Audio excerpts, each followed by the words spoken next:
Hello बच्चों, good morning. कल अपन ने पढ़ा था रासायनिक बंध यानी केमिकल बॉन्ड अपन पढ़ चुके हैं। इस चैप्टर का लास्ट टॉपिक बचा है वो है रासायनिक समीकरण।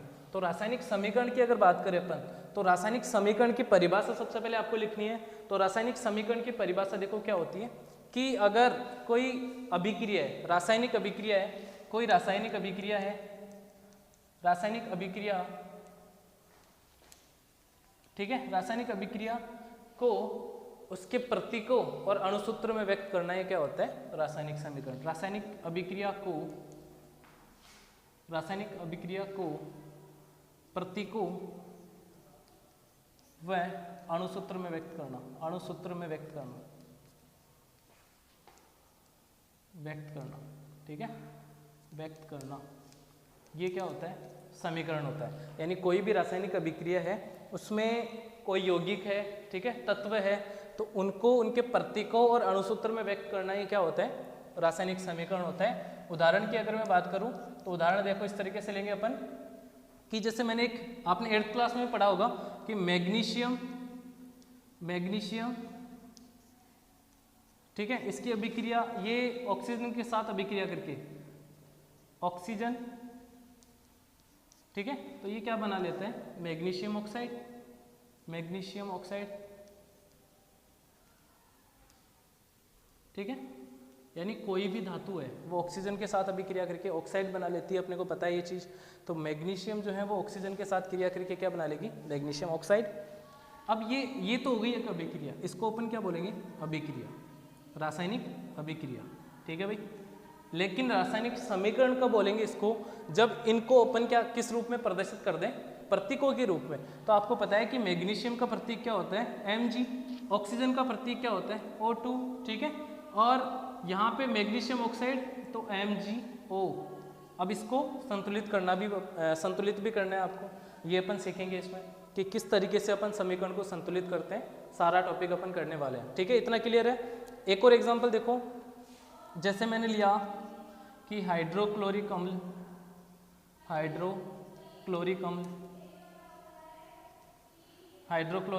ठीक है। और एक अपन ने लिया है कि सोडियम हाइड्रोक्साइड,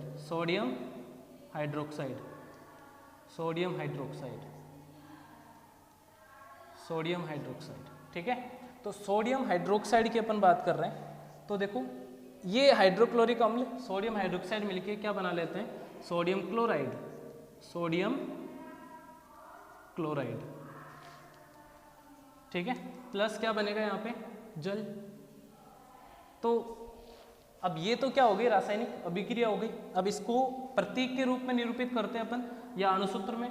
तो हाइड्रोक्लोरिक का जो फॉर्मूला होता है, हाइड्रोक्लोरिक अम्ल का अणुसूत्र क्या हो जाएगा? HCl प्लस सोडियम हाइड्रोक्साइड को अपन कैसे लिखते हैं? NaOH, ठीक है, एरो। और यहाँ पे क्या आ जाएगा? सोडियम क्लोराइड तो NaCl, ठीक है भाई। और लास्ट में क्या? जल, तो H2, ठीक है। तो रासायनिक अभिक्रिया को उसके प्रतीक और अणुसूत्र में व्यक्त करना ही क्या होता है? रासायनिक समीकरण होता है। इतना क्लियर होना चाहिए आपको, ठीक है। अब देखो नेक्स्ट,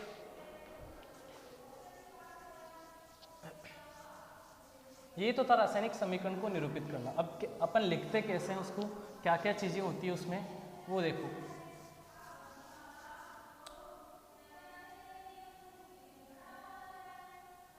ठीक है भाई। तो देखो रासायनिक समीकरण को लिखना, तो इसमें पहला पॉइंट आपको याद रखना है, रासायनिक समीकरण को लिखते टाइम आपको याद रखना है कि इसमें नहीं, पहले आपको याद रखना है कि क्रियाफल क्या होते हैं या क्रियाकारक क्या होते हैं। क्रियाकारक या अपन इसको अभिकारक भी बोलते हैं। अभिकारक, देखो अभिकारक क्या होता है? अभी अपन एक अभिक्रिया पढ़ी है कि Mg, समीकरण पढ़ा, अभिक्रिया पढ़ी, Mg प्लस O2, ये क्या था? MgO, ये अभिक्रिया है, ठीक है। तो एरो के इधर वाले जो होते हैं इनको अपन क्या बोलते हैं? अभिकारक। ध्यान रखना बच्चों, क्या बोलते हैं? अभिकारक या क्रियाकारक, ठीक है बच्चों।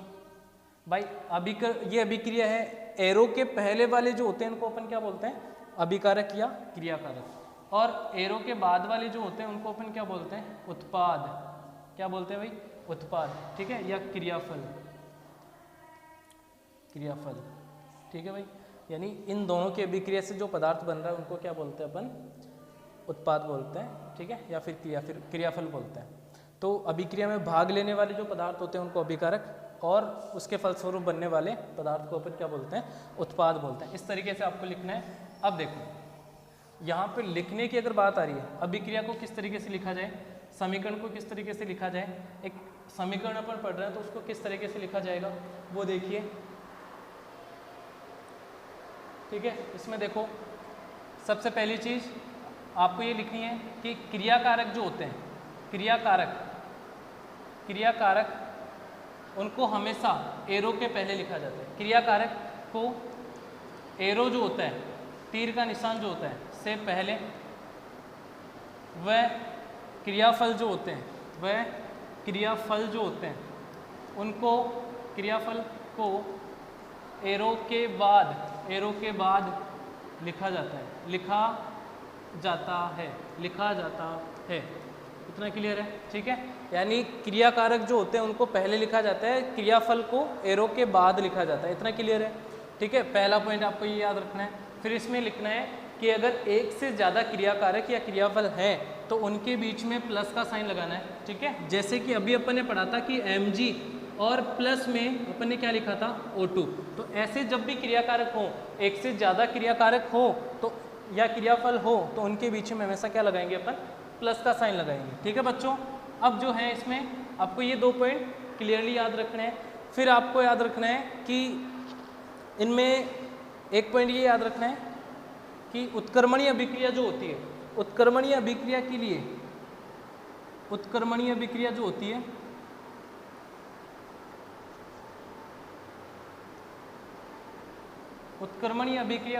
उसके लिए आपको ये चिन्ह लगाना है, ठीक है। रिवर्सेबल रिएक्शन, इसका मतलब होता है कि वो अभिक्रिया दोनों तरफ हो सकती है, दोनों दिशाओं में हो सकती है। जैसे इसका एक उदाहरण अपन करेंगे। इसका एक उदाहरण है H2N2 + 3H2, ठीक है। तो ये क्या होती है? ये बना लेगी 2NH3 अमोनिया बना लेगी। नाइट्रोजन और हाइड्रोजन मिलके क्या बना रहे हैं? अमोनिया। अब ये अभिक्रिया ऐसी है जो दोनों तरफ होती है, यानी दोनों दिशाओं में होती है। तो इसके लिए आपको चिन्ह कौन सा लगाना है? रिवर्सेबल का साइन लगाना है। उत्क्रमणीय अभिक्रिया के लिए ये वाला साइन लगाया जाता है। इतना क्लियर है, ठीक है। और आपको याद रखना है कि जैसे 4th पॉइंट आपको याद रख लेना है इसमें कि अपन जो है अभिक्रिया को संतुलित करते हैं। संतुलित किस तरीके से करेंगे कि जैसे मान लो अभी अपन ने एक अभिक्रिया का उदाहरण लिया था Mg + O2, ठीक है। क्या बन रहा था? MgO।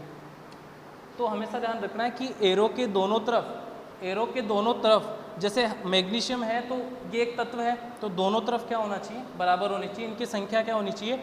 बराबर होनी चाहिए। तो अभिक्रिया में क्रियाकारक और उत्पाद में तत्वों के जो परमाणु हैं उनकी संख्या क्या होनी चाहिए? हमेशा बराबर होनी चाहिए। तो इसको अपन क्या करते हैं? संतुलित करते हैं। जैसे मैंने यहाँ पे ऑक्सीजन 2 देखे तो मुझे यहाँ पे अभी ऑक्सीजन क्या करने हैं? 2 करने हैं। अब ऑक्सीजन 2 करने के लिए मुझे यहाँ तो लगाना नहीं है, आगे ही लगाते हैं अपन। हमेशा जो नंबर लगाते हैं अपन हमेशा उस यौगिक के आगे लगाते हैं, तो हमेशा आगे लगेगा। तो मैंने यहाँ पे क्या लगा दिया? 2 लगा दिया। अब ऑक्सीजन संतुलित हो गए, लेकिन मैग्नीशियम कितने हो गए? 2। तो यहाँ पे आपको क्या लगाने पड़ेगा? 2 लगाने पड़ेगा, ठीक है। अब देखो ये क्या है? एक संतुलित समीकरण है, ठीक है। और इस विधि को अपन क्या बोलते हैं? जो अपन ने संतुलित किया उसको हिट एंड ट्रायल मेथड कहते हैं। क्या कहते हैं? हिट एंड ट्रायल मेथड या फिर प्रक्रम, ठीक है। हिट एंड ट्रायल मेथड बोलते हैं इसको। इतना याद रखना है आपको। तो 3-4 बातें याद रखनी कि क्रियाकारक और क्रियाफल, क्रियाकारक जो होते हैं एरो के पहले होते हैं, क्रियाफल जो है एरो के बाद में होते हैं। और अगर एक से ज़्यादा क्रियाकारक या क्रियाफल हैं तो उनके बीच में क्या लगाओगे आप? प्लस का साइन लगाओगे। उत्क्रमणीय अभिक्रिया के लिए इस तरीके से साइन लगेगा, जैसे मैंने एक उदाहरण बताया आपको। फिर आपको याद रखना है कि कोई भी अभिक्रिया है उसमें क्रियाकारक और क्रियाफल में परमाणुओं की संख्या या तत्वों की संख्या क्या होनी चाहिए? बराबर होनी चाहिए। उसके लिए अपन उसको क्या करेंगे? संतुलित करेंगे। तो कौन सी विधि द्वारा अपन संतुलित करते हैं? Hit and trial method. इसको अनुमानित विधि भी बोलते हैं, यानी अनुमान के द्वारा ही अपन क्या लगा लेते हैं? पता लगा लेते हैं और उसको संतुलित करते हैं। अब देखो संतुलित करने के अपन और उदाहरण देखेंगे, ठीक है। और अपन इसके उदाहरण देखते हैं। समीकरण को संतुलित कैसे करते हैं इसके उदाहरण देखिए।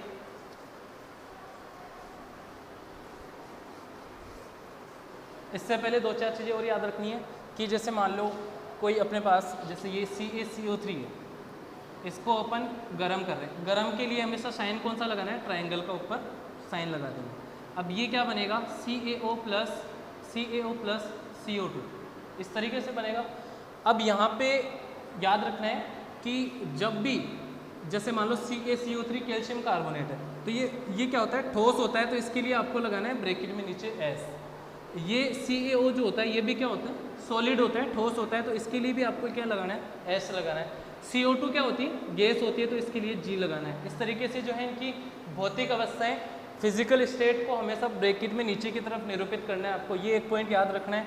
फिर आपको याद रखना है कि कोई भी अभिक्रिया होती है उसमें उत्प्रेरक होता है। उत्प्रेरक क्या होता है, कोई अभिक्रिया होती है, कुछ अभिक्रियाएं होती है जिनमें उत्प्रेरक कार्य करता है। वो उत्प्रेरक क्या होता है, एक ऐसा पदार्थ जो उस अभिक्रिया की जो रेट ऑफ रिएक्शन, रेट जो होती है उसको बढ़ा दे, यानी वो अभिक्रिया तेज होने लग जाती है, तो उसको अपन उत्प्रेरक बोलते हैं। खुद में कोई चेंज नहीं होता उसमें, वो अभिक्रिया की जो वेग होता है उसमें क्या कर देता है, परिवर्तन कर देता है, तो उसको अपन उत्प्रेरक बोलते हैं। ठीक है, अब ये उत्प्रेरक हमेशा जो है एरो के ऊपर लिखे जाते हैं, एरो के ऊपर लिखे जाते हैं।